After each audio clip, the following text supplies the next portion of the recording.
Gravação que estava fazendo, pessoal, só retomando aqui, agora está gravando, ficou sem o som naquele outro computador. Não entendi por quê, tá? Deixa eu só recomeçar, peço desculpas novamente. Hoje são 22 de fevereiro de 2020. Vou começar a apresentação da nossa tela, vou compartilhar com vocês. Então, nós estamos estudando a parte de direito civil, direito das coisas, né?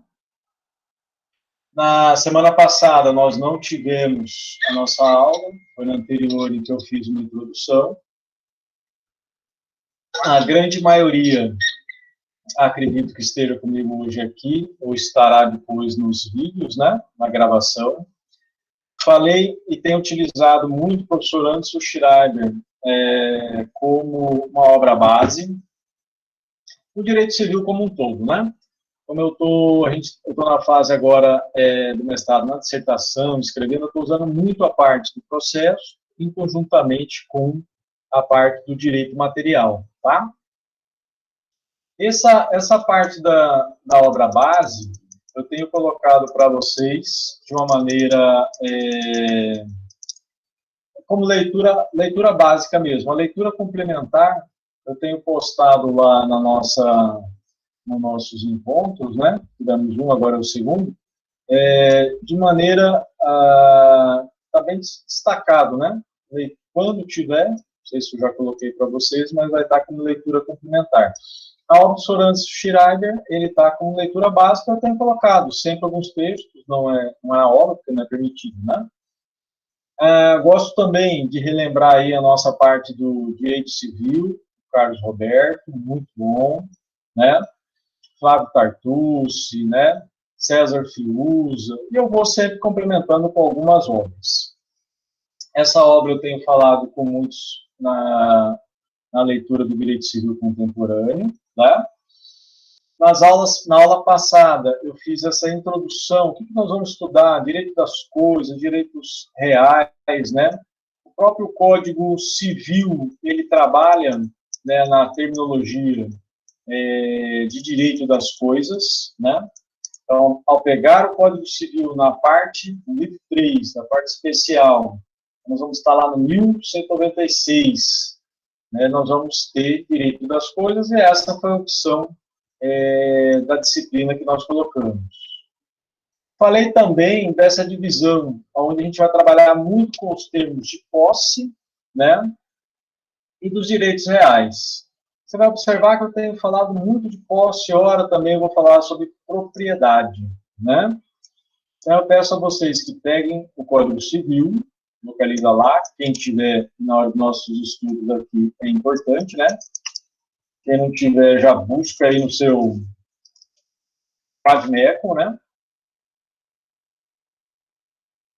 Então, vamos lá. Parte especial, a lei federal. Todo mundo já estudou a parte do Código Civil, parte geral, né? Vamos lá. 1196, se localize aí. No artigo 1196, se você olhar um pouquinho acima, vai estar livro 3, o direito das coisas, posse. A posse é a sua classificação, né? Então, considera-se possuidor todo aquele que tem, de fato, exercício, pleno ou não, de algum dos poderes inerentes à propriedade. É aí que inicia a parte de posse, né? Ao longo do texto, eu vou também, pessoal, recepcionando os colegas, né? Aqueles que tiverem alguma pergunta, por favor, faça, questione, né? Nós vamos ter um primeiro momento, que eu paro a gravação, e aí a gente pega e começa um segundo momento também com questões de dúvida, né?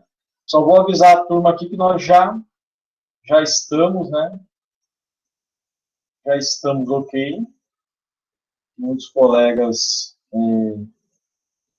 tinham saído também, né?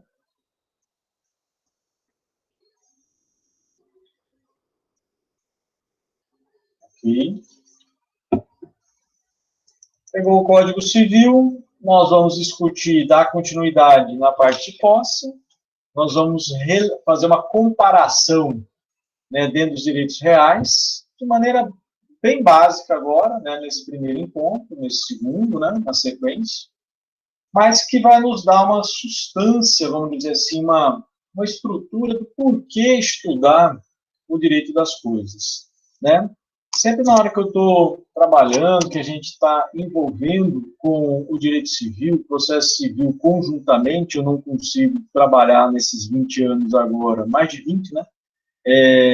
Dissociado o direito material do direito processual, nós vamos ver qual que é a finalidade hoje, por exemplo, de nós falarmos de posse justa, de posse injusta, com posse, fâmulo da posse, né?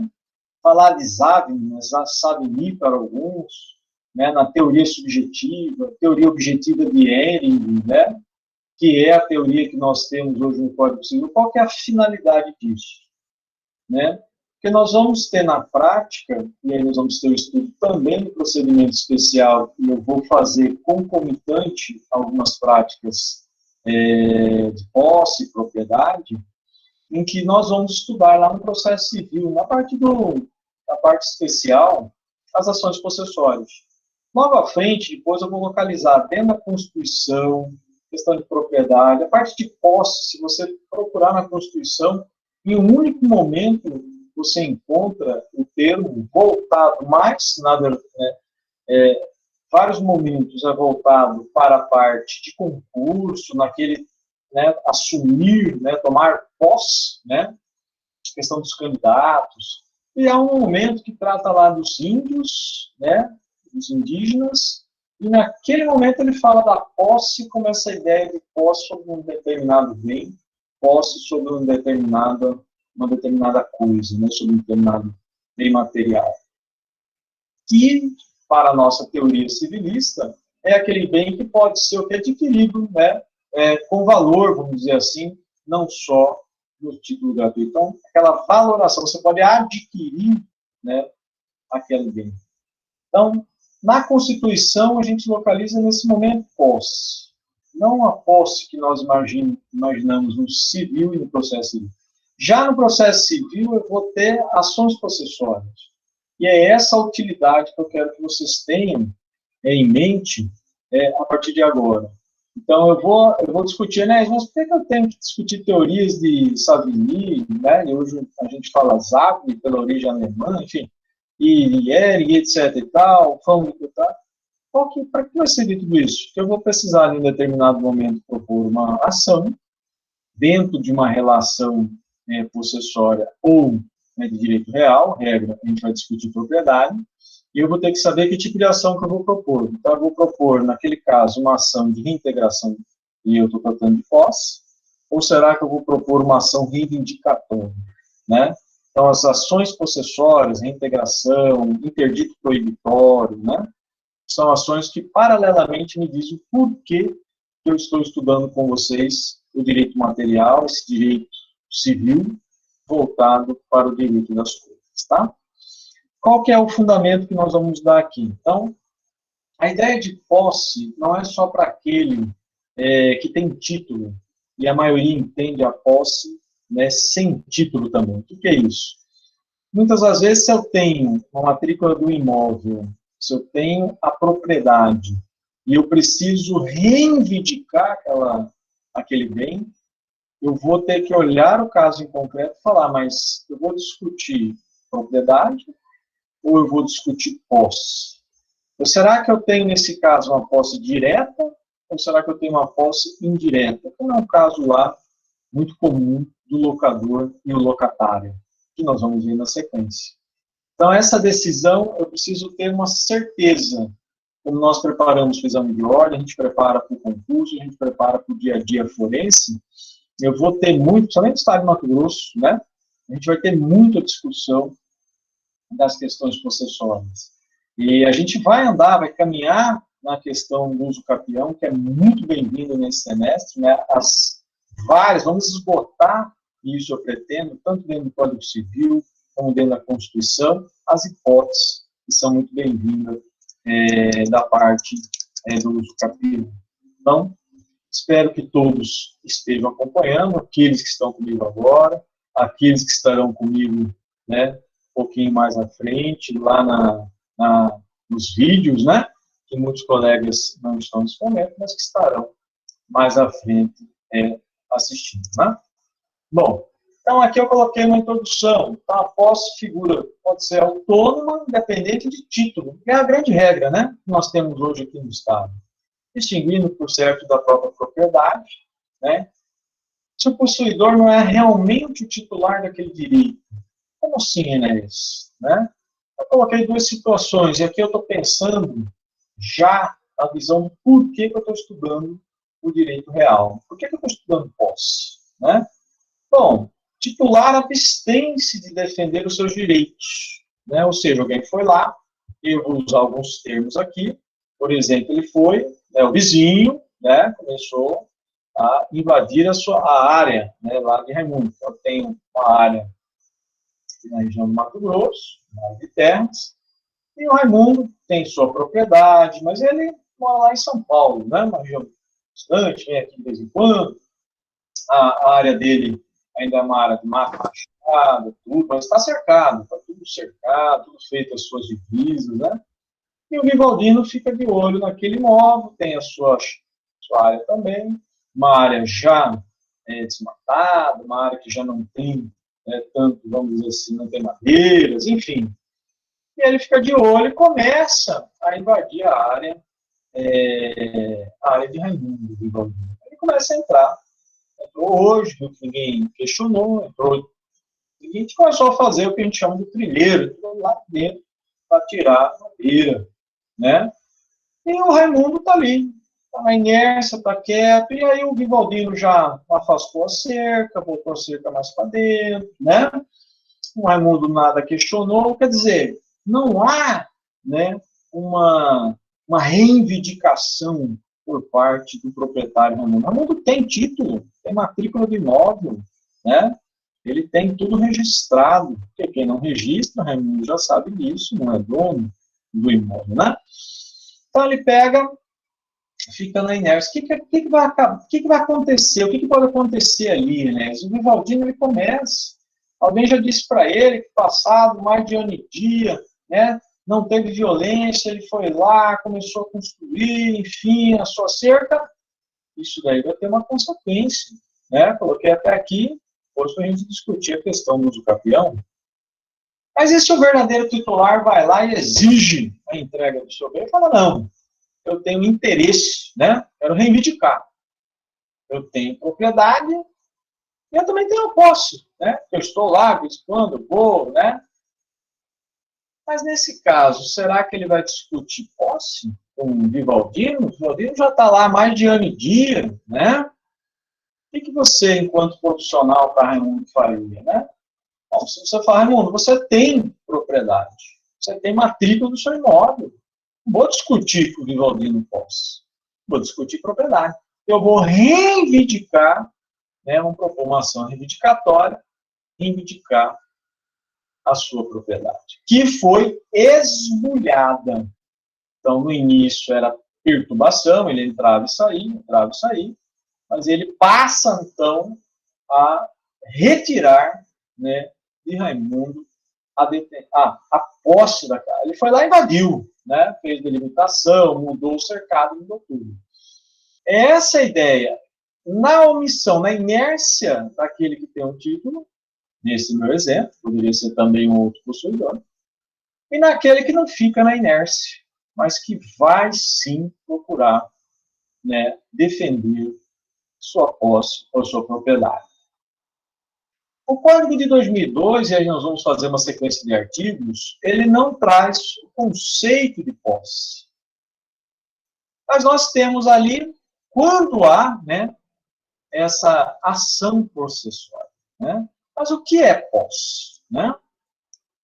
O 1196, que é o artigo que a gente já está lá, para vocês localizarem, ele fala, bom, posse, né? Vamos fazer a leitura taxativa, olha lá. Considera-se possuidor aquele que tem, de fato, exercício, pleno ou não, de algum dos poderes inerentes à propriedade. Então, já começa falando de possuidor, já começa a falar de posse, mas já começa a entrar na ideia de propriedade. E aí começa Mas quem tem propriedade? Aquele que pode usar e dispor do seu bem. Aquele que pode pôr à venda o seu bem. Aquele que pode usar a sua propriedade. Isso já está lá na frente da propriedade. Mas como o 1196 diz que tem posse, né? Então ele diz, considera-se possuidor quem tem um ou alguns poderes da propriedade. Que poderes são esses? Por isso eu já te coloquei aí, né, com 2 artigos de estudo, muito importantes para quem está comigo agora, e mais ainda na revisão que estiver depois. Quais são esses poderes de propriedade? Nós vamos estudar só a propriedade. Né? Aliás, várias aulas vamos discutir propriedade. Dentro dos direitos reais, é a essência da discussão de propriedade. Usar e dispor no sentido, né, de venda, por a venda mesmo, né, e reaver, aquele que pode reivindicar. E a palavra não é só terminologia reivindicar, né? Podia falar reintegrar? Não. A palavra correta é reivindica quem tem propriedade. Reintegra-se aquele que discute meramente posse. Para nós aqui hoje, na ideia daquele que não tem um título, né? Para nós também, hoje aqui, no direito civil, no direito das coisas, a matrícula, né? O registro daquele bem na matrícula do imóvel. Então, essa é uma visão básica e fundamental para a gente poder avançar paulatinamente dentro do direito de posse. Então, eu coloquei lá, só tem um exemplo, né? Usando uma coisa como locatário. O locatário é o mais básico, né? Então, o locatário, eu tenho o locador, né, proprietário, regra geral, e o locatário é aquele que está o quê? Locando o imóvel. Então, eu tenho proprietário constituidor direto, e aí nós vamos usar essa terminologia à frente, que é o locador, Raimundão, né, agora, e Josefina, a locatária, aquela que está como possuidora direta, né, do imóvel. Eu tenho perguntado isso nas turmas, semana passada eu perguntei, na retrasada, né, muitos podem ser possuidor direto, muitos podem ser possuidor direto. Eu não dei a ressalva no início, mas faço agora, porque o início foi um pouco atribulado, e me perdoe novamente. Né? Quem não quiser a sua imagem, mas todos estão sem imagem, pelo menos não estou vendo, né? Os nomes, né? Vocês podem deixar sem, porque tudo que as nossas aulas são colocadas na rede mundial de computadores, e para quem já estudou o direito civil, parte geral, os direitos da personalidade. Né? Bom, dando continuidade, avancemos, né? Algumas terminologias em latim, você vai falar assim, mas para que serve isso, né? Bom, primeiro que toda doutrina, toda ciência jurídica tem utilizado o mínimo, vamos dizer assim, da linguagem, né? Então, você tem esse direito, né, direito à posse, né? Portador de título devidamente transcrito. Então, eu posso ter posse e propriedade? Essa é normal também, né? Você tem o seu imóvel, está aí na sua casa, está aí no seu lar. Né, neste momento, que nós não podemos esquecer que estamos também indo, né, no momento de pandemia, espero estarmos juntos, e aí vai facilitar muito para nós nosso diálogo, né, com toda segurança. Então, você está aí no seu lar, estou aqui na minha casa, né, eu tenho propriedade, também tenho posse, estou morando aqui. Né? Esse também é o comum, mas muitos colegas também, como eu digo assim, posso propriedade juntos. Pode ser que o colega esteja aí como locatário, né, e ele vai verificar que ele tem a posse direta sobre um determinado bem e propriedade de outrem, né? Então, tanto esse justo incidente, esse posse casual, né, ou causal, né, decorrência do título, né, ou terminologia posiciones, que é aquele sem título, ambos, isso tem que estar gravado, tanto eu tenho título ou não tenho título, eu tenho o direito de proteção. É isso. Esse é o ponto central. Né? Tenho título ou não tenho título, mas estou na posse, direta ou indireta, como veremos, eu tenho o direito de defesa. Enéas, eu posso usar do Estado, poder judiciário, para reivindicar, para reintegrar, no caso do sucessório? Sim. Fazer a defesa, né, aquele atos de violência? Sim. O direito civil permite, em algum momento, eu fazer uma tutela? Veremos que sim, na questão sucessória, uma autotutela, logicamente, né, limitada numa defesa imediata. E a regra geral é a busca, né, do poder estatal, é a busca do poder judiciário para ter esta satisfação, para ter esta tutela jurisdicional. Vamos ser técnicos, né? O colega está à frente, né? Técnicos no sentido de expertise, não técnicos no sentido só de, né, um positivismo de decorar, por mais que decorar seja, né, decoração, mas de conhecer realmente o direito material. Lá na primeira aula, eu me lembro bem, eu falei, pessoal, quem puder, pesquise sobre Frederick Zabny, para aqueles que assim entendem, alguns falam Savigny, né? Zabny no alemão, e Ehring. Por quê? São duas teorias de posse. Já vou no cerne da questão para pacificar. Nós, civilistas, Código Civil brasileiro, Código Civil contemporâneo, 2002 para cá, né? Adotou a teoria objetiva, que é a próxima que nós veremos, a teoria de Ehring, aonde basta eu ter a coisa, tenho posse. Estou com bem.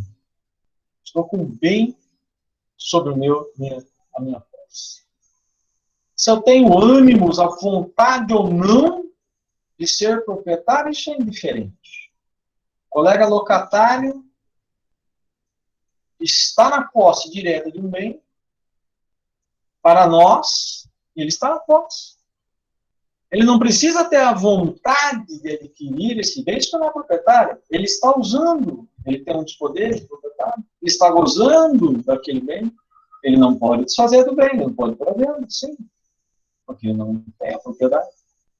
Mas ele é considerado, de acordo com 1196, possuidor, porque ele tem um dos poderes de posse. Porque ele tem um dos poderes inerentes à propriedade. Esse é o ponto final. Mas antes de chegar lá, né? E aí eu peço que nós temos que ter esse conhecimento básico. Agora é uma introdução. Na sequência, para quem já teve comigo nas aulas, tem a hora do raciocínio. Na hora do raciocínio, teremos alguns questionamentos. E esses questionamentos, para quem está agora ou estará depois assistindo às aulas, é importante. É importante para a revisão, realmente. É importante para fixar a matéria. É importante, né, nas nossas avaliações. E nisso, eu repito e reitero, né? Repito e reitero. Qual é a teoria de Zabny? O que ele criou? Puxa, estudando lá, né? Eu já estou no segundo ano do mestrado agora, escrevendo mais do que, né, já paguei, como nós falamos, eu já paguei todos os meus créditos, que eram as aulas, mas eu tive muito a parte civil constitucional.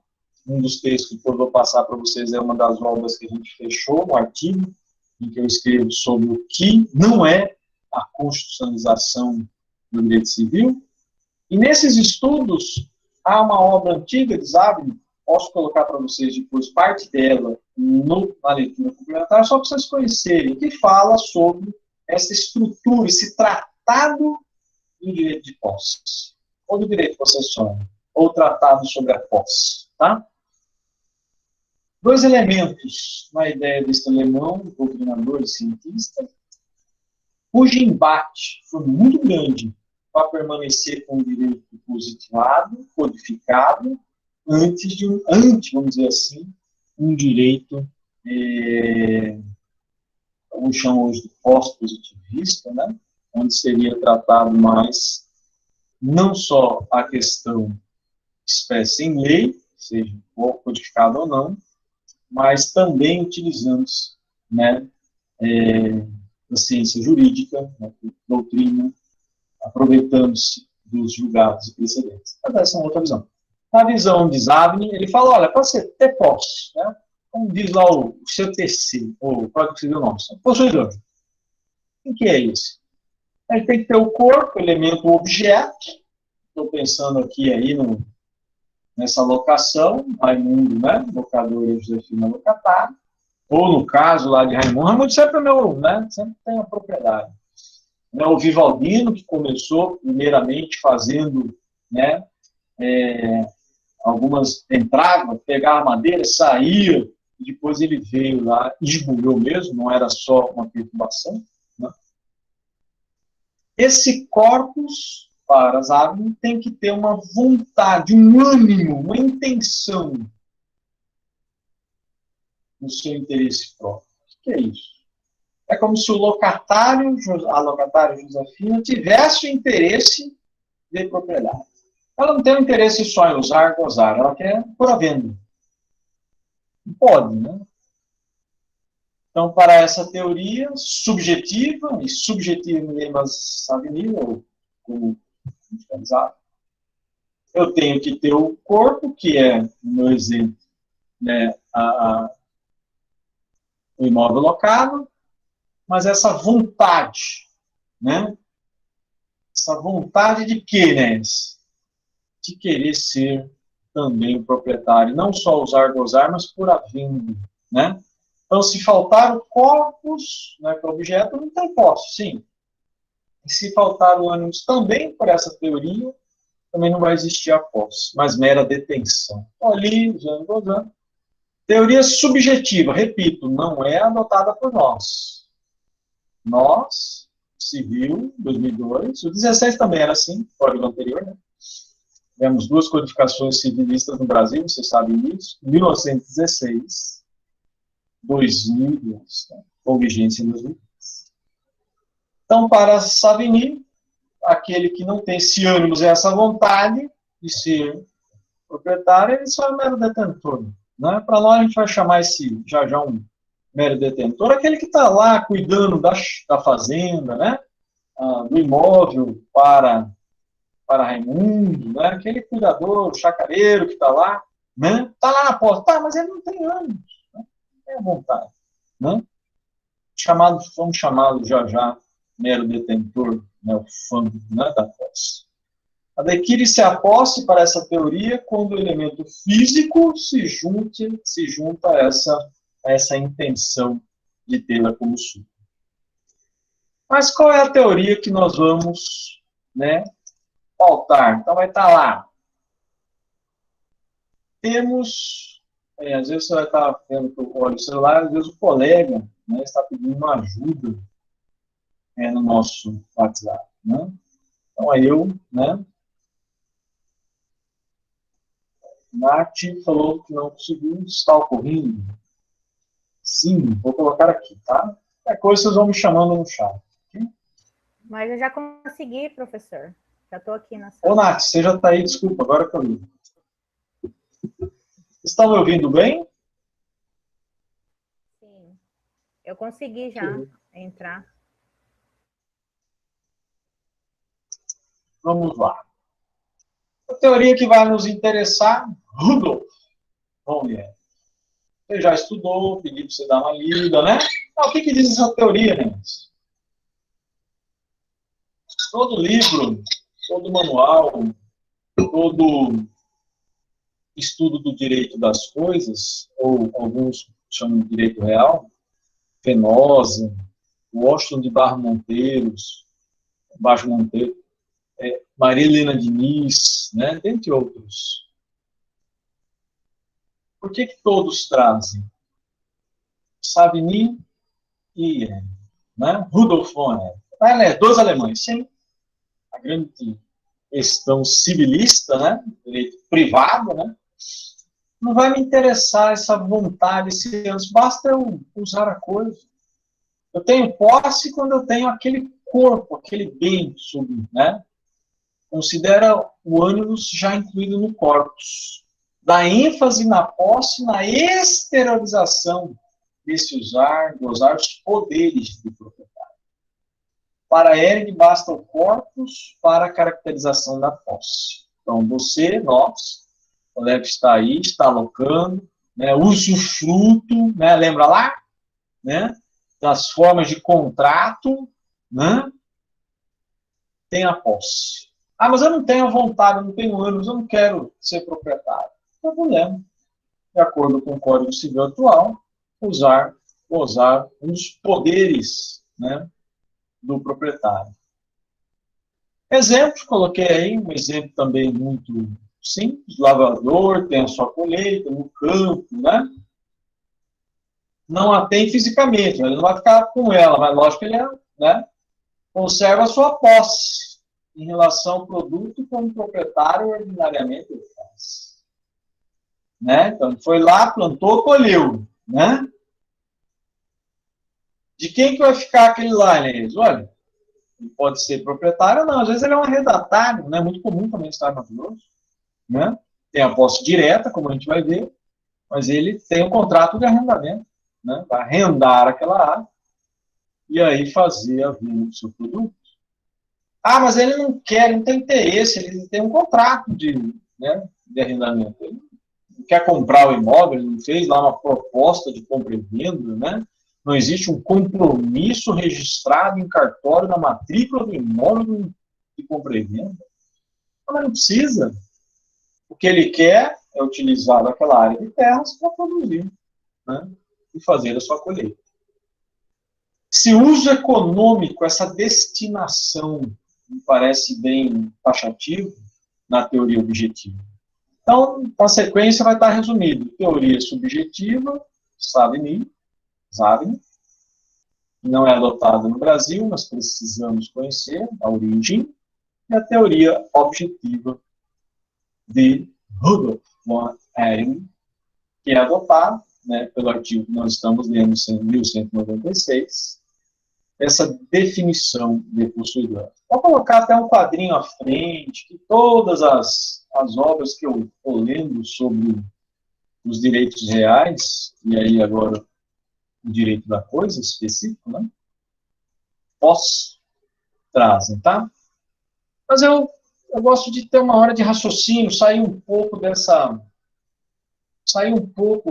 sequência, vamos dizer assim, de slides, enfim.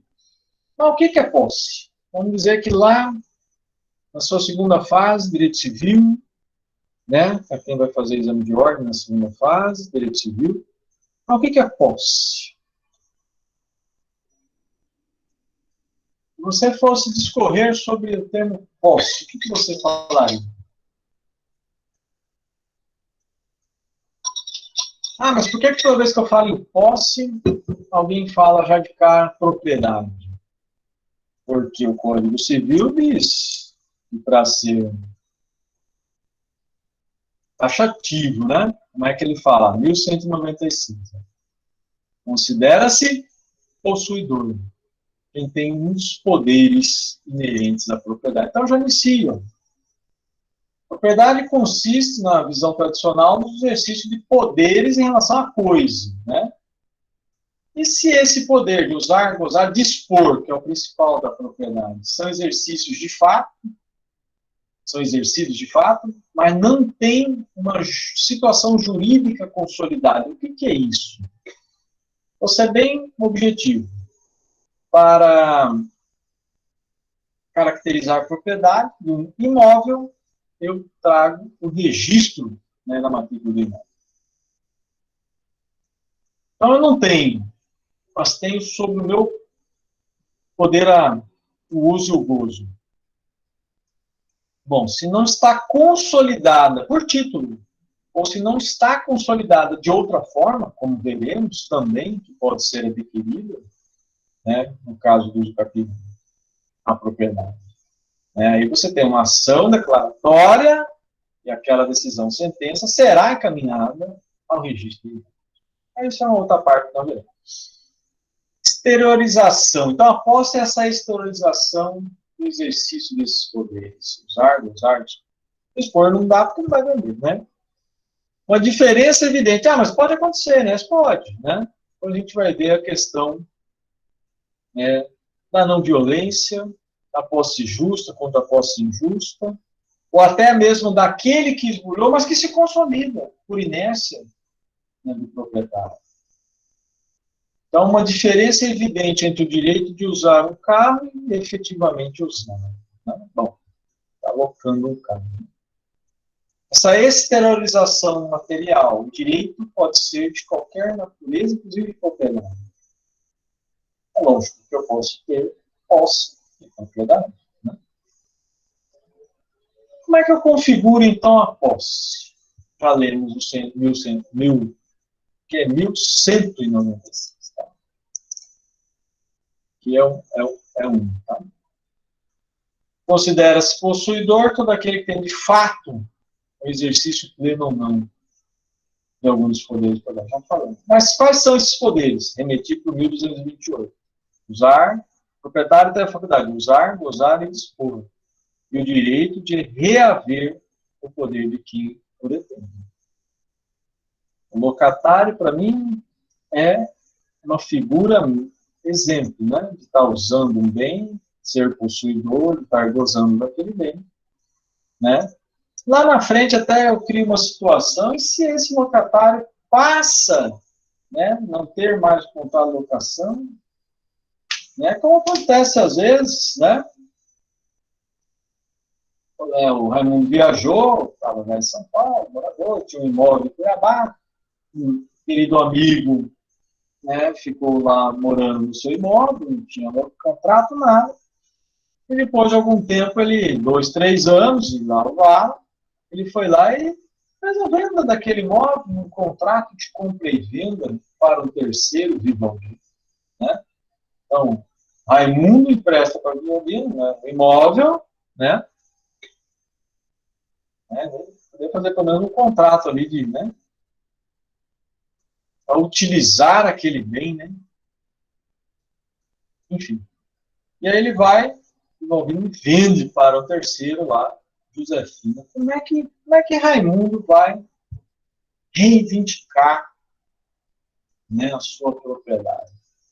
Teremos situações como essa, que é o chamado possuidor indireto, meu exemplo, Raimundo, em face do possuidor direto, no meu exemplo, seria aí José.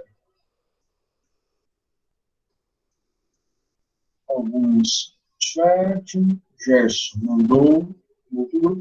Sou Gerson, conseguiu entrar? Não estou vendo aí, deixa eu ver, todos conseguiram entrar.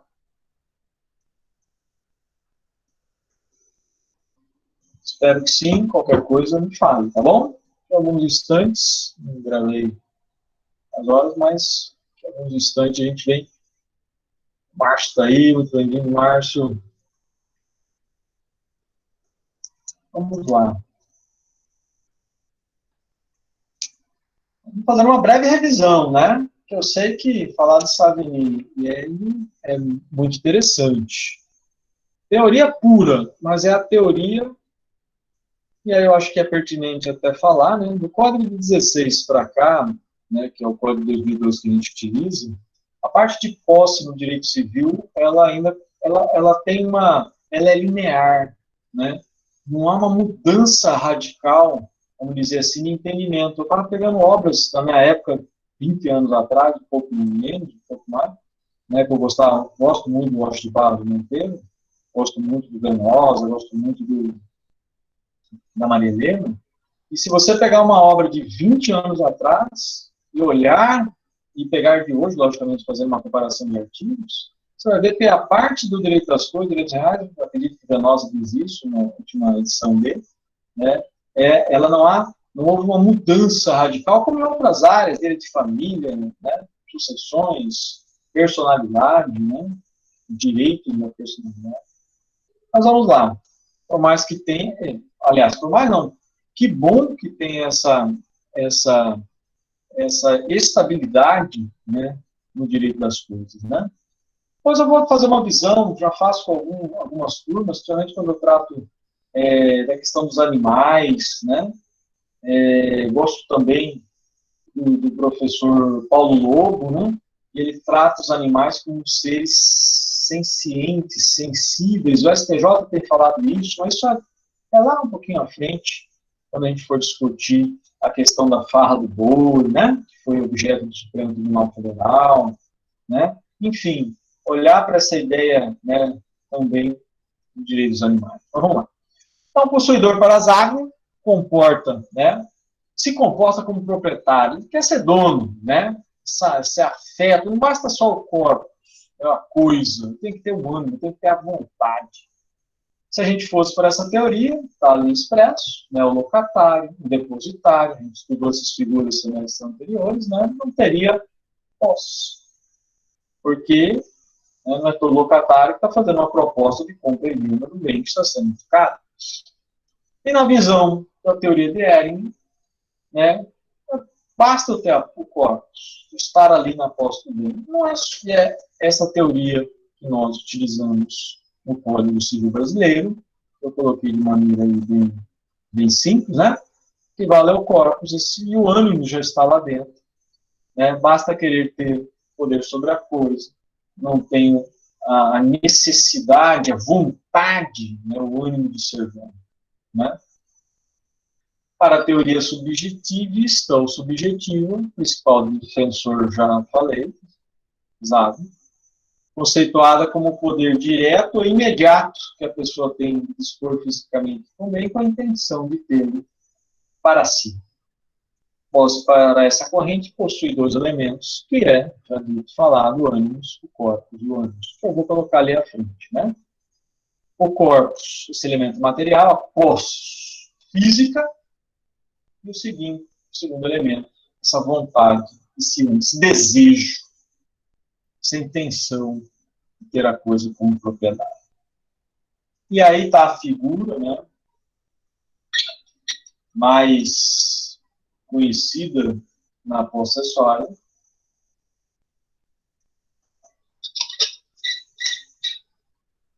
Antes do Schreiber, a nossa obra básica, eu tenho colocado para vocês. Nessa semana eu coloco mais uma parte lá no portal, né, de leitura básica. Né? Leitura básica é o mínimo que nós teremos que fazer durante aquela semana. Tá? E a leitura complementar são temas. Você mandou um texto de 2004. Pois é. Eu li parte da obra de Zago, que era o Tratado sobre Posse, ano passado, né, para as aulas de Direito Civil e Direito Civil Constitucional, de 1600 e pouco. Então, né, enfim, não olha a data, muitas das vezes, do artigo da leitura complementar, mas sim o conteúdo. Né? Você vai ver um conteúdo que é para, vamos dizer assim, agregar o conhecimento. Então, esse resumo, né, desses dois elementos da teoria subjetivista de Zago é muito conhecido. Né? A segunda corrente, que é a que nós adotamos hoje, aí eu coloco uma fala do professor Nelson Rosenbaum, muito interessante, de vez em quando eu vou colocar também alguns textos do professor Nelson Rosenbaum. Quem puder segui-lo, hoje tem vários, né, na mídia, né? Se você puder acompanhar, tem muita discussão, assim como os colegas que gostam do Papo Esposo, né? Eu gosto mais dessa ala do Rosenbaum, do Schreiber, do Lobo, enfim, né? Mas são civilistas que estão discutindo ali diuturnamente. Bom, na hora da revisão, Rodolfo né? Basta ali a posse, exponha fisicamente da coisa, já pontuamos. Atitude externa, que é o que me interessa, nessa atitude de usarmos e veremos posteriormente esse dispor. Né? Dentro do conceito de corpus, então, já está essa intenção, esse ânimo de ter, né, aquele bem sob o seu domínio. Essa ideia de explorar com fins econômicos, né? Nelson Rosenbaum, ele é muito taxativo nisso aí também. E aí vem o resumo, né, em símbolos, né? Lógico, eu estou usando palavras, mais em símbolos, né? Posse, teoria objetiva, corpus. Ah, mas cadê o ânimos? Então, se eu fosse desenhar o ânimos estaria na onde? A vontade está dentro do corpo, né? Então, por isso que ele não aparece. Né? Repetindo, é essa teoria objetivista que nós adotamos no Código Civil brasileiro. Ah, Enéas, o mero detentor, né? A gente falou do fâmulo. O que é essa palavra? Fâmulo da posse. Vamos lá. Está na sequência dos artigos, 1198. Pega aí. 1100. Considera-se detentor, achando-se em relação de dependência para com outro, conserva a posse em nome deste, em cumprimento de ordens e instruções. Todo livro, né, do mais clássico até ao mais contemporâneo, dá o exemplo, né? Qual que é o exemplo, né, desse fâmulo da posse? O exemplo primordial é o cuidador da chácara, né, o chacareiro, aquele que está lá, né? Muitas das vezes tem um contrato, né? Ou é um seletista, né? Trabalhador rural, mas ele está na posse, mas, olha como diz, dependência de outro, né? Então, Raimundo, que é aquele nosso proprietário de uma área de terras aqui no Mato Grosso, tem lá o seu curador, seu chacareiro, né? O Vivaldino, né? E ele é mero detentor. O que interessa isso para nós, né? Essa mera tolerância, né? Aí depois eu até avanço um pouquinho ali no exemplo, né? Na situação de violência clandestina. Mas qual que é a grande questão? Olha, a grande questão é aquele que está na mera detenção, ele pode propor uma ação possessória? Ação reivindicatória eu nem discuto porque não é propriedade. Mas essa é a grande diferença. Ele não tem o que chamaremos já já a legitimidade de propor essa ação. Quem é legítimo, né, no meu exemplo aí, proprietário, possuidor indireto, né, ou podemos chamá-lo de direto estando ele na posse, é ele que tem a legitimidade. Então, a mera detenção não legitima a defesa da posse. Essa é a regra. Né? Fiz aqui uma mera ressalva. Tem algum colega falando? Ô, Maria, deixa eu ver se consigo aumentar. Então, quem tem a detenção não deixa eu ver se eu consigo ouvi-la. Né? Eu não estou conseguindo ouvi-la. Espera aí que eu vou aumentar um pouquinho aqui. É que eu estou em outro computador, que o meu não estava conseguindo ouvir. Pode falar, vamos ver. Então, quem tem a detenção não chega nem até a posse, é isso? Quem é mero detentor não é sujeito de posse. Essa é a ideia. Maria, ouviu, legal. Por que, Maria? Olha o que diz o 198, ó. Considera-se detentor, achando-se em relação de dependência, conserva a posse em nome deste. Entendeu? Raimundo, proprietário, tem o chacareiro lá, o Vivaldino. Quem que está conservando a posse? Quem que tem a posse? No meu exemplo, posse e propriedade é Raimundo. O chacareiro, ele é um mero detentor ali, né? Em cumprimento de ordens, né? Então, aí o parágrafo diz assim, aquele que começa a comportar-se de modo como prescreve em relação ao bem ou outra pessoa, detentor, até que prove o contrário. Né? Às vezes aquele chacareiro pode começar a ter o interesse, né, de ficar ali e ter a posse. Né?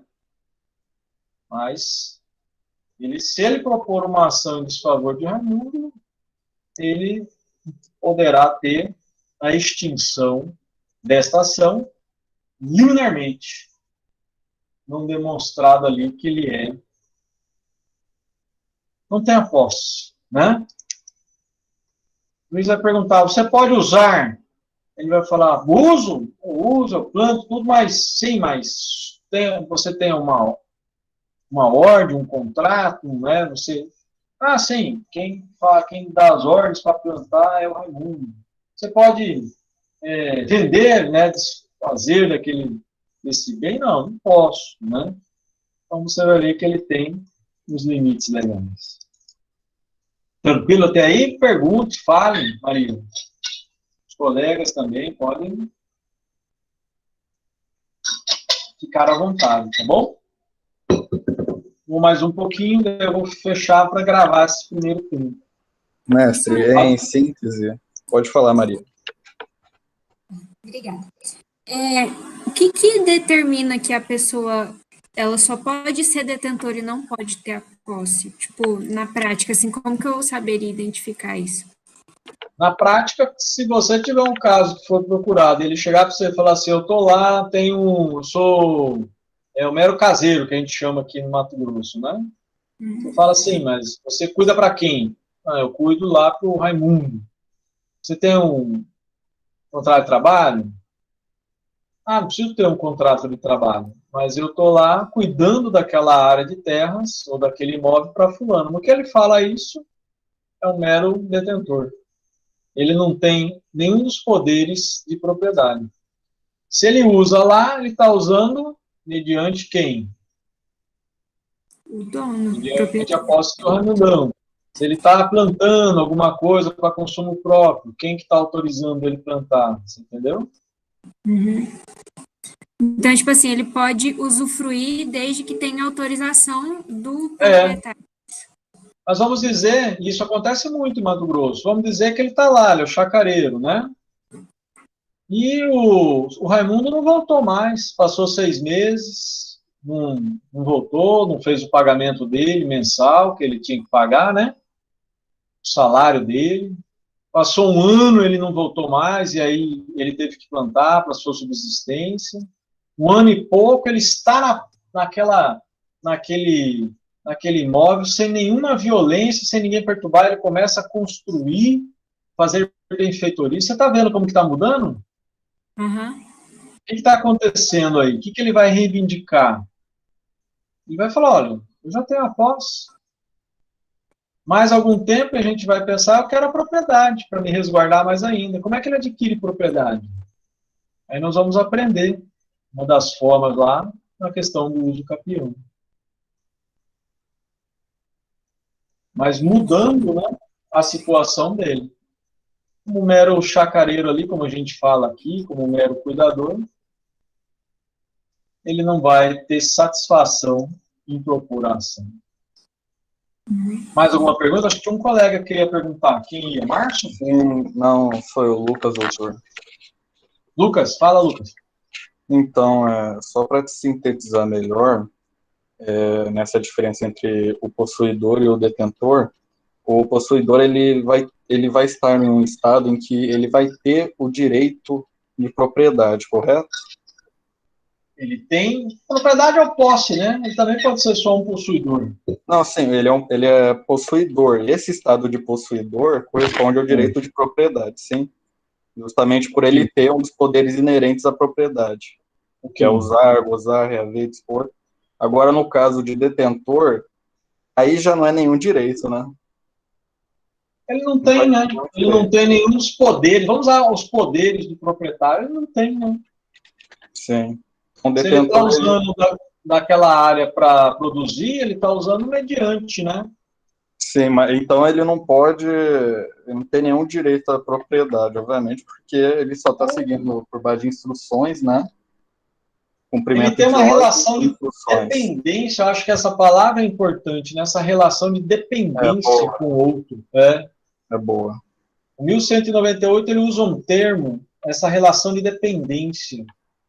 Eu já vi casos aqui em Mato Grosso, muitos colegas que trabalham muito nessa área, né, ela é muito voltada para o direito agrário também, né? Aquele que ele foi ao longo dos anos, o proprietário, né? A maioria tinha título mesmo, ele foi deixando aquele que era seu chacareiro, enfim, que era o cuidador do imóvel, ele largou ele lá, deixou 1 mês, 2, 3 meses, deixou sem pagar o salário, não voltou mais para aquela área. O que está acontecendo ali? Começa a perder essa dependência, essa relação de dependência, né? Porque ali ele já não está mais seguindo ordens, ele não está mais... Isso, não tem mais ordem, não tem mais essa, né? Não tem uma dependência. Eu acho que a dependência para o fâmulo do detentor, eu acho que é essencial. A melhor maneira de conceituar, sim. E outra coisa, doutor, a gente vê aí que o possuidor ele tem poderes inerentes à propriedade, pode ser um daqueles 4, correto? E no caso do proprietário, ele tem os 4. Isso quer dizer que se o possuidor ele tem alguns dos poderes inerentes à propriedade, na verdade ele não é proprietário, ele é possuidor, certo? Certo. Agora, o proprietário, ele é possuidor e proprietário. Perfeito. Então, aquele que é proprietário é também possuidor, mas nem todo possuidor também é proprietário, sim? É isso? É isso aí. Eu sou proprietário e possuidor direto. Se eu alocar o meu imóvel, que eu sou proprietário, eu passo a ser... Eu vou usar esses termos já à frente, né? Que são as formas, né? Aí eu passo a ser o possuidor o quê? Indireto. No caso, indireto, entendi. O locador com locatário, né? É o que eu vou já trazer para vocês. Aqui na sequência. É que eu fecho aqui essa parte da introdução, né? Se alguém se mantém pacificamente o imóvel, e aí vem esse termo ano em dia, nós vamos ver o porquê disso, né? Novo CPC. Cria uma situação possessória, direito de proteção, né? Esse direito de se posiciona, esse direito de posse. A posse titulada, né, aí já tem título, né? É assegurado o direito de proteção. Aí faço aqui uma ressalva da teoria de Isaac, né, com os 2 elementos, o corpus e o ânimos, e o que nós seguimos hoje na teoria de Ehring, que basta você ter o corpo, a posse, e o interesse, aquela intenção já é inerente à própria posse, né? Então eu coloco ali, pode ser analisado objetivamente, sem necessidade de qual que é a intenção de quem está na posse. Será que ele quer ser proprietário? Será que ele quer o domínio? Isso é indiferente. Para Ehring, a teoria do direito positivo acolheu, né, nosso Código Civil, o exercício dos poderes de fato inerentes à propriedade. Os artigos que nós já pensamos, 1196, 1198, né?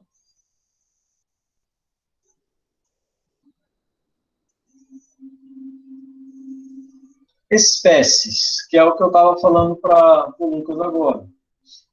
Que é uma posse direta e indireta, e o exemplo mais prático aí é o locador e o locatário, né? O meu exemplo inicial, onde Raimundo é o proprietário, ele é o locador, né? E Josefina é a locatária. Qual que é a diferença? E o Lucas resumiu bem e falou assim, olha, eu sou proprietário e possuidor, está certo? Sim. Se você é proprietário e mora no seu imóvel, você é possuidor direto, né? E é proprietário, você tem título, né? Propriedade, nós vamos ver como direito real, né? Mediante o registro em matrícula do imóvel. Essa é a regra. Ah, mas eu sou proprietário, mas eu faço a locação daquele meu bem, daquele meu imóvel. Então, eu sou proprietário, mas eu não sou possuidor direto. Eu não estou na posse, eu não estou dentro do imóvel. Quem está lá, mediante o contrato de locação ou de usufruto, enfim, no exemplo da locação, é a Josefina, a locatária. Ah, então ela é possuidora. Sim, porque ela usa, ela goza lá daquele bem, né? É um dos poderes que eu tenho também. Mas ela não pode vender. Eu posso, né? Se ela fazer a venda, vai ser uma venda que eu vou conseguir anular, né? Eu vou conseguir desconstruir, porque a venda foi feita com vício. Então, direito dela é de usar. Diga.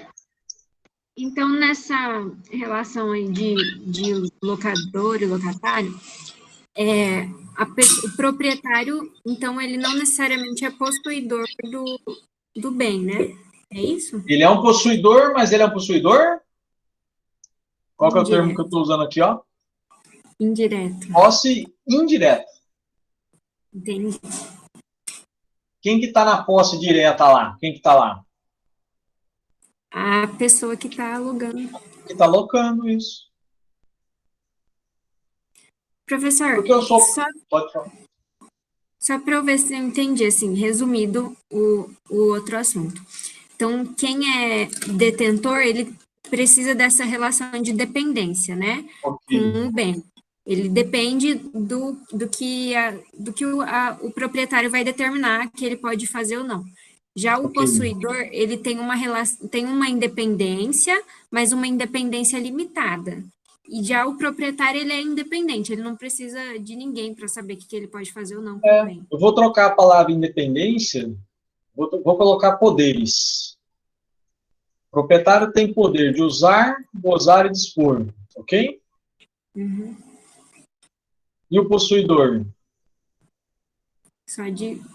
Um desses poderes. Só qualquer um desses poderes. Sim. Ele pode ter. Hoje aqui para nós. Desde que não seja todos. Hoje aqui para nós. Um desses poderes do proprietário. Entendi. O detentor, o exemplo mais prático é aquele que está lá cuidando para o possuidor. Aquele que só é um cuidador. Por isso a palavra fâmulo da posse. Ele está cuidando para alguém, né? Tem muito, né? Aqui em Mato Grosso, nossa região é muito rica em áreas, né? Chacareiros, né? Agora, nesse momento, eu estou falando de posse, mas estou falando de posse direta e indireta. Quem que vocês vão lembrar nesse caso aí? Maria, quem que vocês vão lembrar? Oi, prof, não entendi. A posse direta é quem está no imóvel. No meu exemplo, que eu estou trabalhando, pensando aqui, estou pensando no locador e na locatária. Quem que está na posse direta, que está no imóvel lá, está lá dentro? A locatária. A locatária é a Josefina. Ela é diretamente com o bem. Quem que indiretamente, que ele também pode usar, gozar, mas não naquele momento, né? Quem que tem essa posse indireta? O locador. O locador. Essa é uma base, ó. Aí o que a gente pode avançar? E mais à frente eu faço novamente a revisão, ó. Esse desdobramento. Então, eu sou proprietário, Raimundo, de um apartamento. Ponto. Estou morando no apartamento. Ponto. Sou proprietário e tenho a posse direta. Estou dentro do apartamento. Mas eu quero passar a alocar o meu apartamento para um terceiro, para a Josefina. Eu faço um contrato de locação. Eu estou desdobrando a minha posse. Eu vou passar uma posse para a Josefina. Ela vai ficar diretamente no imóvel. Esse raciocínio que eu quero que vocês vamos construir agora. O proprietário, no exemplo titular, ou do direito, né, real, é o Raimundo. Da locação. A locação é mais prática, né? Acomodado, é comum, mas a locação é comum. Então ele vai dissociar, ele não vai mais estar no imóvel, não vai mais estar no apartamento. O titular Raimundo fica com a posse indireta. Mas por que indireto? Alguns chamam de termo imediato, né? É porque ele não vai estar lá no apartamento mais. Quem vai ficar lá direto, né, no apartamento? Que eu chamei de locatária, mas é a Josefina, né? Quem que vai estar lá? aquela que está locando o bem. Professor, Então, nesse momento, o que eu quero que você entenda? Eu sou um proprietário possuidor. Não sou, como o Lucas falou, proprietário possuidor. Mas eu não estou no imóvel. Pode falar. o meu pai, ele tem um imóvel alugado. E essa pessoa que alugou dele, ele nunca, a intenção dele era montar um comércio, mas ele só ficou pagando o aluguel e nunca veio, nunca mexeu, nunca fez nada. Ainda assim, ele tem a posse direta? Ele é possuidor. Ele é um locatário, pelo que eu entendi? É. O meu pai Ele é alugou o imóvel dele para essa pessoa. E essa pessoa tinha intenção de montar uma sorveteria nesse lugar. Só que tá, a pessoa paga o aluguel, mas nunca mexeu, nunca foi lá no lugar, ele só ficou pagando o aluguel. Confirmado. Ele Ainda assim, continua. não tem nada a ver ele, tipo, frequentar o lugar ou não, né? Não. Aliás, um dos direitos que nós temos enquanto possuidor indireto, né? No caso aí, pelo que eu entendi, o seu pai é o locador, né? Proprietário do imóvel. Ele pode ir lá. Tanto é que no contrato de locação consta que o proprietário, o locador, poderá fiscalizar o imóvel para ver as situações em que está. Pode olhar, qualquer contratinho de locação aí de padrão, né? Que eu brinco falando de papelaria, né? Tem essas cláusulas, né? Permitindo quem é o proprietário fazer, né? Mas A vistoria. Eu digo assim, o locatário nunca foi lá no lugar. Tipo, ele foi lá, viu, gostou, alugou, mas só continua pagando aluguel. Não Entendi. frequenta, não monta A o lugar. Josefina fez a locação, mas nunca esteve na posse. Ela não, ela paga o aluguel, mas não tá usando, Sim. entendeu? De Quem está verdade. lá? É um terceiro que está lá. Não, não tá vazio, entendeu? Ele não mexeu ainda. Entendi. Ela tem o contrato de locação, mas não está na posse. Ah, entendi. Mas ela pode usar, né? Ou ele, não sei. O que está locando, ele pode usar e gozar, não pode? Pode. A qualquer Mas momento, né? o fato de ele ainda não ter exercido esse direito de possuidor não interfere nessa Não posse exime, direta do. não exime, penso eu, porque a qualquer momento ele pode estar lá. Não existe um obstáculo para ele estar na posse. Mesmo que de forma, né, de não estar ali usando e gozando, mas ele tem um contrato, pelo que eu estou entendendo, de locação, e não utilizou dos poderes que lhe são inerentes.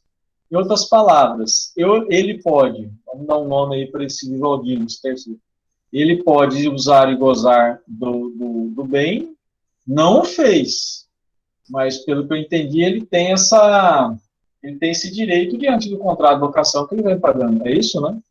Isso. Então, o fato de ele não estar usando ainda dos direitos dele não impede ele de ter essa posse direta, né? Não impede, tanto é que, vou um pouquinho mais, existem alguns contratos de locação em que permite, na verdade, a sublocação. Entendi. Olha, entendeu? Uhum. Aí ele vai sublocar para uma terceira, enfim, para uma Josefina. Ele não está na posse direta, né? Mas indiretamente ele tem posse. Concorda comigo? Entendi, concordo. Aí eu já entrei na sublocação, né? Que ele pode fazer. É que nesse caso a gente só está olhando assim, ele não está dentro do imóvel, mas ele pode usar e gozar. Agora, se ele tivesse sublocado, eu não teria dúvida. Aí ele seria um possuidor, mas também não direto, né? Passaria a ser um possuidor indireto. Tranquilo até aí? Tranquilo. Perguntem, falem, questionem. Eu estou à disposição de vocês. Passei até a utilizar o Meet, né, por uma orientação dos colegas das turmas, porque a outra plataforma caía menos de 40 minutos, né? Nós já estamos aqui, acredito, para 1 hora, né? começamos a 1h30, 1h20, né? Então, vou continuar adotando essa plataforma, só preciso me organizar nessa questão do porquê, às vezes, um computador ou outro não está funcionando. Ô, doutor, Mas vamos lá. deixa eu fazer uma pergunta. O proprietário e possuidor, ele deixa de ser possuidor direto só quando ele cede os poderes de usar e gozar? Deixa de ser o possuidor direto, né? Sim. Aí, Passa no a ser caso, o possuidor indireto, sim. mas se ele ceder esses poderes, por exemplo, de dispor da coisa, se ele cede o poder de alienar a coisa, ou seja, dispor, né? Nesse caso, ele ainda teria posse indireta? Se ele colocar, vamos dizer, eu sou proprietário e estou na posse do meu bem ainda, estou morando aqui, mas eu passo um contrato ou faço uma compra e venda com um terceiro, né? Ou um terceiro me faz uma promessa de compra e venda daquele bem, e a gente começa, né, e registra na matrícula do meu imóvel, né, ou faz a escritura de compra e venda. Então, eu estou imaginando uma situação em que eu sou proprietário, uso, gozo, mas eu já tenho registrado, ou pelo menos escriturado, tecnicamente falando, a promessa de compra e venda. Eu continuo sendo proprietário, eu continuo sendo possuidor direto.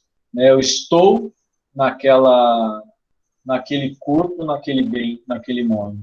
Agora, a partir do momento... Então, na realidade, depende mais do corpus, né? Você está mais usando e gozando aquela propriedade de fato. Eu posso até passar, olha que interessante, eu posso dar em usufruto, mas eu ainda, né, se eu continuar dentro daquele imóvel, morando, estando lá, quer dizer, a parte do ânimos documentado não me retira, vamos dizer assim, a posse direta sobre aquele bem. Entendi, doutor. Obrigado. Acho que isso é interessante, até para a defesa, né? Defesa que eu falo o que eu vou alegar, né, posteriormente, né? Que numa das sequências aqui que eu coloquei um caso, é uma situação dessa, onde é locatário, né? Mas aí o locatário passa a ter a posse, né? Posse já tem, que é a posse direta, mas aí o locador vai reivindicar, porque já terminou a locação, enfim, aquele contrato, mas ele não saiu do imóvel. Que aí a gente tem na parte de locação, a famosa e conhecida ação de despejo, né? Não preciso nem discutir propriedade, né? A ação de despejo já tem o contrato de locação, né? Então, na sequência, eu coloquei, eu acho que vocês estão vendo os slides também, está bem nessa parte, né? Essa espécie de posse direta e indireta, proprietário ou titular de direito titular, estou falando proprietário, que é um dos direitos reais que a gente vai estudando. Usar e gozar a coisa do seu direito direta e pessoalmente, ou dá-la em locação, usufruto, acumulado. Nesses casos, a posse se dissocia. Eu estou focando muito na locação, né? O titular do direito, no caso aí de propriedade, fica com a posse indireta, enquanto o terceiro com a posse direta. Ele está no bem, né? Eu continuo, né? E depois eu faço um fechamento, ó. O ato de locar, né, dar a coisa incomodados, enfim, constitui uma conduta de dono, né, do proprietário. Não está perdendo a posse, está transmitindo. Então, ele tem a posse indireta e a posse direta com o locatário. Essa divisão está bem taxativa no 1197. Pega o seu artigo aí, vamos lá. Pega o Código Civil. A posse direta, que tem a coisa em seu poder. Olha só, a posse direta, que tem a coisa em seu poder, temporariamente, em virtude de um direito pessoal real, não anula a indireta, de quem aquela foi a vida, podendo o possuidor direto defender a sua posse contra o indireto. Essa é uma ideia mais, logicamente, quando eu tenho o contrato de locação, né, ainda em vigência, né, e aí reivindicar, né, com o contrato em vigência, a minha defesa enquanto locatário, com certeza, será o contrato de locação, que pode ser de usufruto, que pode ser de comodato, né?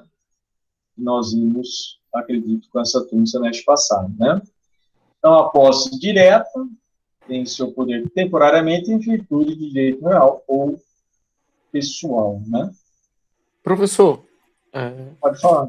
boa noite. Você pode me tirar uma dúvida? É porque é o seguinte, eu estou falando essa questão de posse e locação aí, e, e eu estava vendo uma questão em que, em caso de o contrato ainda estar vigente, o locador deixou de efetuar o pagamento e o locatário foi solicitar a posse do imóvel retirada. E para agilizar essa ação de despejo, ele foi no juízo e pagou, deixou como se fosse um calção lá para o juízo de o valor de 3 aluguéis, para agilizar o juiz de imediato agilizar o despejo. O senhor pode me explicar se isso é verdade? Assim, o contrato está em vigência? Sim, o contrato está em vigência, só que o locador, né, ele deixou de efetuar, digamos, 2 meses de o aluguel. locatário deixou de pagar 2 meses, o locatário deixou de pagar 2 meses de aluguel, né? E então, a partir dos 60 dias, ele entrou com a ação, mandou aquela carta de envio, né? E aí, assim, o advogado orientou que, digamos, que ele pagasse logo, deixasse como se fosse um calção no juiz, no valor de 3 aluguéis, para o juízo mandar de imediato, depois dessa, lógico, né? Do aviso de despejo que o locador fez, em cima. Isso procede, esse tipo de ação? O locatário deixou de pagar 2 meses, né? E aí já estava com uma ação de despejo, é isso? Ele passou, o locatário ficou 2 meses sem pagar o aluguel, atrasou 2 meses. Sem pagar a locação. Sem pagar a locação. Aí o dono do imóvel pegou, faz aquela AR, né, solicitando que ele desocupe o imóvel, né? Aí 30 dias depois ele não desocupou o imóvel, então o dono do imóvel foi lá em juízo com o advogado, né, e depositou, digamos, no valor de 3 calção para o juiz assinar a ordem de despejo. Isso procede? Esse procedimento é devido, digamos, que como se o juiz ficasse, que digamos, aí, achasse que ele está... Sim, professor. É que essa parte vai trabalhar direto com a lei de locação, né? Eu saio um pouco do termo posse e vou para a lei de locação, que não é novinha também não. Ah, tá. Mas na lei de locação tem um termo que é a propositura o contrato em vigência, né? Mas por inadimplemento, eu, locador, proprietário, enfim, proponho a ação para o despejo, e tem magistrados que exigem, para a concessão da tutela, essa liminar, né? Sim. Para uma caução, mas eu nunca vi, quando há comprovação de que já está 2, 3 meses do locatário sem pagar a locação, essa necessidade de ter que depositar caução para liminar. Mas tem juízes que assim o exigem. Mas a caução vai servir para quê? Porque o locador... Eu lembro que a gente já fez na faculdade, né, uns trabalhos na faculdade, em que, digamos assim, a pessoa que foi desocupar o imóvel, né, ela estava passando por problemas financeiros, tinha criança. Ah, sim. Então aí muda. Aí o locatário aquele que está devendo, né? O locatário que está devendo vem e faz a caução em juízo pedindo para ser mantido na posse. Aí, ok. Que aí dá para entender, né? Olha, locatário, você já não pagou aí os 3 meses. Faz o depósito em juízo e aí você deixa, né, a rigidez do contrato de locação. Aí dá para entender. Aí sim. O locador proprietário propor despejo depositando caução, eu não vejo necessidade. A defesa do locatário fazendo a sua defesa, calcionando o juízo para mantê-lo na posse e com a rigidez da... Aí eu entendi. É porque nessa ação que a gente fez, professor, ação não, no trabalho que a gente estava fazendo lá, a gente ia alegar que o dono do imóvel tinha vários imóveis na cidade, né? E aquela pessoa que estava sendo despejada por ele, né? Estava sem trabalho e tinha 3 filhos e estava sem emprego, sem Sim, renda nenhuma. E aí, estava justificando que o locatário... e aí, nisso daí, o juiz, a tutela pediu que o juiz concedesse, é como se ele concedesse o perdão da dívida e ainda concedesse mais, digamos, 3 a 6 meses para a pessoa morar ali sem pagar nada, entendeu? Era mais ou menos esse o trabalho que a gente estava fazendo em sala de aula. E aí, e a justificativa, digamos, como advogado, era dizer que aquela outra pessoa, né, que o aluguel, né, tinha a função social da moradia e que o valor do aluguel seria simplesmente para manter aquele imóvel, né, para conservar aquele imóvel. Aí eu fiquei na dúvida essa questão que o senhor estava falando, essa questão que eu vi do dono do imóvel para tirar esse inquilino rápido, ele depositava esses 3 meses, porque caso o advogado da parte alegasse isso daí, o juiz meio que concedia esses 3 meses que o próprio dono botou, né, para se livrar desse inquilino, que às vezes pode ser mais problemático do que deixar morando nessa Entendi. situação. O próprio proprietário locador depositaria para ele um valor, para eles, ele literalmente ele estava pagando para o locatário sair do imóvel. Exatamente. E aí depois, é lógico, né, ele entra com ação para reaver esse dinheiro, né, que ele botou. Para ressarcir o dinheiro. Exatamente. Maria, mas é um verdadeiro quiprocó, né? O locador, o proprietário, sim, ele pode e deve fazer ação de despejo mediante o inadimplemento. Ele vai rescindir, vai discutir o contrato de locação. Mas eu entendi. A defesa, e aí, precaução do autor fazer um depósito daquele que está lá, porque ele alegou que não tinha condições de pagar, né? E ele preventivamente fazer um depósito para manter aquele locatário em outro lugar. Na verdade, ele estava pagando para o locatário sair do seu imóvel. Não é comum, né? Esse tipo de procedimento, principalmente na ação de despejo, né? Ação de despejo, comprovado o contrato e o inadimplemento, dada a parte contrária, a sua defesa, que é a gente chama de inquilino, né? O locatário, comprovar a quitação ou não, né? Naquele prazo regular da lei de locação, nós temos bem prático o despejo dele. Né? Se ele for alegar a função social da propriedade, enfim, do bem, são teses. Agora, o que você me falou é interessante, porque aí é o proprietário locador calcionando, vamos dizer assim, para que o locatário tivesse subsistência por 2, 3 meses, enfim, mas que saísse do imóvel. Em outras palavras, o locador, autor da ação, estaria pagando, né, para o locatário sair. Trazendo aqui para a nossa área, né, que a gente está visando aqui a posse. Então, o possuidor indireto, locador proprietário, estaria acionando o possuidor direto, locatário, né?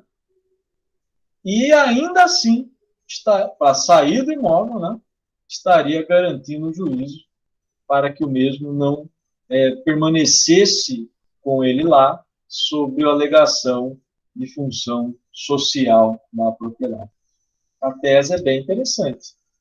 Eu, particularmente, ainda não tive essa situação nos contratos de locação. Mas achei interessante. E é a situação que a gente está vivendo aqui, mas trazendo para a questão de posse, né, direta e indireta.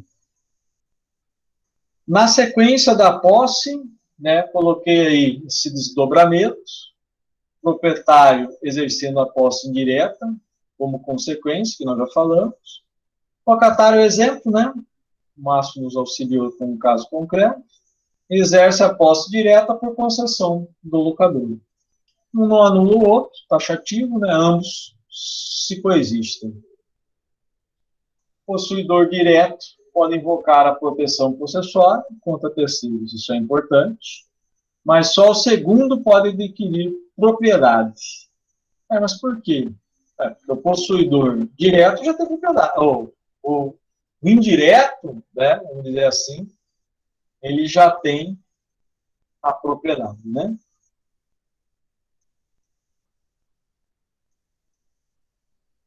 A jurisprudência já vinha admitindo que o artigo 1197 é taxativo, já vou fechar esse raciocínio, né?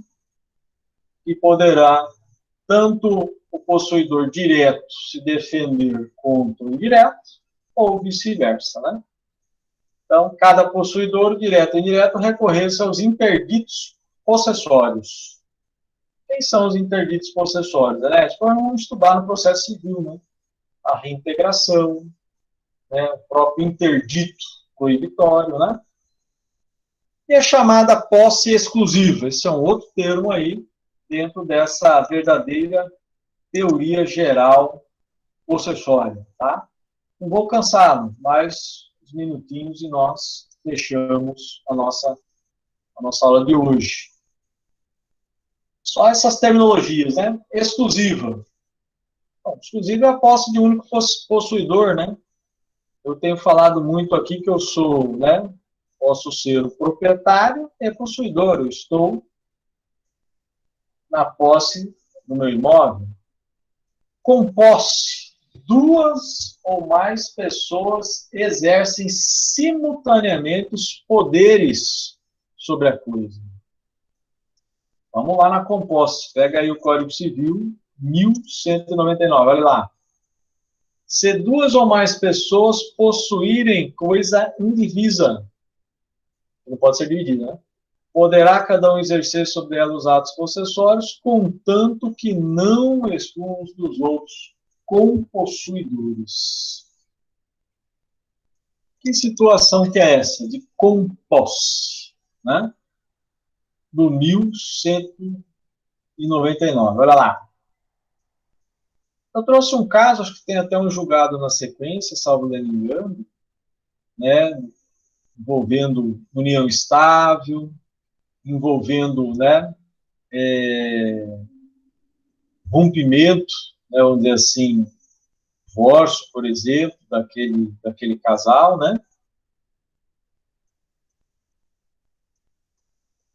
Tá na sequência aqui, ó. A ação de manutenção a quem compete ao consort, né? Cônjuge, né? Para conservar ou restabelecer o estado anterior. Coloco na sequência aí também a questão da união estável, né? Falando de composse, né? Mais de um na posse ali, colega que tem aí esposo, marido, né? Ou um companheiro na união estável, são comuns, após a dissolução de uma união estável, ações de natureza possessória entre companheiros, versando sobre a posse de bens comuns. Então, nós estamos numa composse, né? E que diz lá o artigo, olha lá, duas, né, no meu exemplo aí, mais pessoas possuírem a coisa indivisa, né? É o nosso caso, apartamento, enfim. Poderá cada um exercer sobre ela atos possessórios, usar, gozar, dispor, né? Contanto que não excluam dos outros. Estou dando um exemplo aí do casal, né? Mas eu tenho outros exemplos, tá? Práticos também, nessa questão de vários locatários. Pode acontecer, né, numa moradia, né, de vários locatários, também com posse direta, né? Mas no exemplo aqui eu estou trabalhando mais com a questão da união estável, a decisão do STJ, reconhecida com posse da companheira em terreno, né? O término da união não é bastante para caracterizar como injusta. Olha que situação, né? O companheiro foi lá e, mesmo que o título de ocupação tenha sido concedido apenas ao companheiro, né? O que acontecer, né? Esses imóveis de ter a composse. Eu utilizei a parte aqui de uma terminologia, e isso nós vamos usar muito no dia a dia prático, né, esses termos, posse direta, indireta, justa, injusta, né? O que é uma posse justa? Isso nós vamos usar muito lá na ação possessória, né? Justa, que não for violenta, clandestina ou precária. Pega aí o seu artigo 1200. Justa posse, que não for violenta, clandestina. Mas o que é esse negócio de violência, né? Esses vícios, né? Em Mato Grosso é como eu disse. Às vezes acontece do Vivaldino estar olhando a área do vizinho, há tempos ele não vem à área, né, não vem no seu imóvel, e ele começa pequenas, né? Entra, pega uma madeira, abre uma madeira, enfim, aos poucos, até a ponto que ele chega e cerca, né, ou aumenta a sua área de terras dentro daquela, né, em que foi objeto, que era objeto do vizinho. Então, o que é uma posse violenta? Violenta é quando há uma, né, uma resistência, né, um vício que nós veremos aí, né?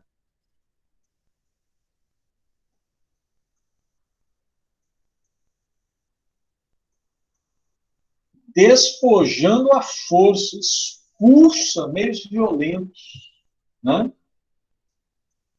Acontece muito aqui em Mato Grosso, né, pessoal? Pelo menos temos aí casos e casos, né? A posse mansa, pacífica, ausência de violência também é comum, né? Então, ele começa ali, né, no meu exemplo, clandestinamente, né? Ele nem mostrou que tirou uma área, uma outra, né? E foi avançando. Isso faz diferença se a posse é justa ou injusta? A gente vai ver que sim, né? Principalmente na defesa de quem está na posse, né? Essa violência física ou moral, essas ameaças, né? Violência, né? Vai tornar viciosa. O que é esse vício, né? Por que a gente fala em vício? Porque ele não vai poder se defender. Quem está na posse violenta, ele não vai poder usar como defesa, né? Que ele é possuidor. Ele é um possuidor, mas injustamente. E injustamente não lhe garante, né, defesa possessória. Esse ato coato, né, essa transmissão de propriedade, a necessidade de anulação do negócio. O que é isso? Se ele invadiu a área violentamente e faz um contrato de compra e venda, que a gente chama de contrato de gaveta com um terceiro, essa venda é lícita? Essa venda é legal? Muitas das vezes eu vou ter que reintegrar na posse o justo detentor, o justo possuidor, mas eu vou olhar e ele vai se defender com um contrato de compra e venda, um negócio jurídico, viciado. E, logicamente, uma das discussões dentro daquela ação é que não tem validade aquela, né, aquela compra e venda. Aquela tradição, né, que nem registrar ele vai conseguir. Na verdade, ele vai ter o que a gente chama muito de contrato de gaveta, né? Como defesa do terceiro, que ele vai vir com uma defesa, e depois a gente verá como embargos de terceiro, dentro do processo civil, né? Embargos de terceiro discute posse. Falando, estou na posse. Mas era violenta a origem, né, do seu contrato. Então, mas eu posso me defender. Né? Quanto terceiro, eu vou defender a minha posse. Se eu adquirir justamente sem violência. Mas se ela foi originalmente tida de forma violenta, clandestina, injusta, né, com certeza esse contrato será rescindido, anulado. Aí eu terceiro perco tudo, não, aí você vai entrar com ressarcimento quanto aquilo que te vendeu, né? Se a tradição foi feita como modo de transmitir sem representar o negócio jurídico de domínio, a posse transmitida é injusta, obtida por coação, talvez moral, podendo aquele que a perdeu fazer uso de ações concessórias. Então, resumidamente, estou usando outro termo agora, né? Já falei de posse direta e indireta, mais à frente vai estar resumo. Posse justa, vamos usar muito esse termo, e posse injusta. A justa é mais tranquilo, né? É aquela que não teve nenhuma violência, né? Ou a clandestinidade, aquela vai furtando as escondidas, né? Entrou um pouco, voltou, mas não fez o cercamento, né? Ele não esbulhou aquele proprietário, né? É um exemplo simples aqui, né? E furta clandestinamente aos poucos, né? Ele não traz, né, para o proprietário ou possuidor de maneira expressa, né, de maneira taxativa, que ele está aos poucos tendo posse sobre aquele bem, né? A ideia do precário é conhecedor de que aquele bem está injustamente sendo possuído por terceiro, e o proprietário, o possuidor, vou lá e falou, devolve aí, né? Devolve que o bem tem dono, vai invadir a minha área, né? A cerca que você avançou, e aí depois eu vou justificar essa tutela, essa autotutela, vou lá e arranco a cerca e ponho no mar corretamente. Posso fazer isso, né? Nós vamos dizer que essa autotutela, com menos de ano em dia, né, se for de forma precária, né, você vai e depois você propõe a ação, né, dando resguardo à tutela judicial. Então, precária, ter recebido a coisas de mão do proprietário por um título que os obriga a restituí-la no prazo certo. É um exemplo que eu falei agora há pouco, né? Tinha o contrato de locação, de empréstimo, de comodato, tinha que restituir, mas na hora de eu exigir, devolve aí que terminou nosso contrato, a partir daquele momento, você está na posse, mas está numa posse injusta, né? Está buscando possuí-la em nome próprio, né? A posse sua é direta, mas possa ser uma posse injusta, né? Não por violência, só falar, mas não foi violento, não? Foi violento, mas precariamente, né? Até coloco aí as tipificações, né? No direito penal, no direito civil, que não se esgota, né? Mas o 1200 fala na violência, na clandestinidade, nos vícios da posse, né? Aquele que pacificamente ingressa em terreno alheio sem procurar ocultar a visão também pratica esbulho, né? A retirada da posse. Não obstante, a sua conduta não se identifique nesses vícios, né? Mas pacificamente e ele, né, furtivamente, né, vai dar uma posse precária. Aqui eu estaria fechando nesse momento, deixa eu ver aqui o nosso tempo, né? Mas já vou deixar aí uma introdução, né? Isso aqui é uma obra em que eu depois vou disponibilizar para vocês o artigo, né? Em que eu coloco lá o que não é, né, a constitucionalização do direito civil, tá? É um artigo discutindo após o direito civil. Eu vou fechar nesse momento, estou fazendo agora uma pequena raciocínio de revisão, fechando. Depois eu quero que você procure, né? Procura na Constituição, dá uma pesquisada, entra lá, né? Como brinco, às vezes dá um Ctrl+L, um Ctrl+V, vê se tem a palavra posse na Constituição. A palavra propriedade você vai encontrar, né? Propriedade privada, Márcio lembrou aí dessa defesa, né? Da função social da propriedade. Fala nesse desenvolvimento urbano, essa função social, né? A função social da propriedade, quando que ela é cumprida? Propriedade rural, né? Propriedade urbana, quando que ela, né? As exigências do Estatuto da Cidade. Mas e a propriedade rural? Né? quando que tem cumprido essa função social. Mas o que me interessa não é discutir função social só e tão somente, mas propriedade, né? O Código Civil fala em posse e propriedade, nós estamos estudando, né? A partir do 1196, esse material já vai estar, vou fechar a semana, já deixo para vocês irem seguindo, tá? Quero que você dê uma olhada. Posse e classificação, que é o que nós estamos fazendo, essa aquisição da posse, os efeitos dessa posse, a perda, nós vamos pensar. Isso eu estou falando no Código Civil, tá? Depois dá uma olhada no direito processual. Mas nós não tivemos ainda o processo civil, tivemos uma teoria geral, né, mas não estamos, ou estão tendo, não sei, a parte do processo. Mas já dá uma olhada, vai ter um momento que nós vamos estudar os procedimentos especiais. Isso tudo é para você entender o porquê que eu estou falando de posse agora, por que eu estou diferenciando uma posse injusta, injusta, direta e indireta, com essa classificação.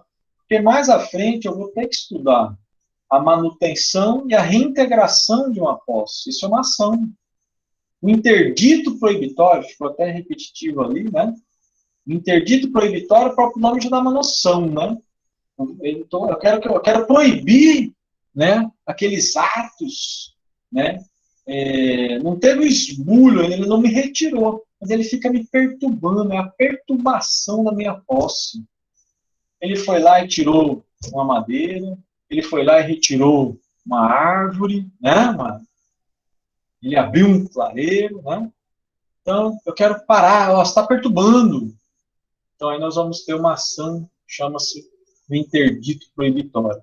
E aí, na sequência, eu vou avançar, mas eu paro aqui nesses artigos. Tarefinha de casa, dá uma olhada no Código de Processo Civil, quero que você entenda onde usaremos o conhecimento de todo esse semestre, na verdade, né? Todo esse semestre, nós usaremos por meio de um instrumento, o direito material agora aprendido e compreendido, será processado, instrumentalizado por meio do processo civil. Já dá uma olhada, ok? No direito civil nós já estamos nos localizando, né? Que é o momento, né? E depois olha a Constituição. Vamos ver como é que está essa questão da posse. Será que existe nessa discussão lá? Esse é o ponto. Vou parar a nossa gravação agora. Antes que eu esqueça, né? Porque esse aqui é uma outra plataforma. Doutor? Interromper.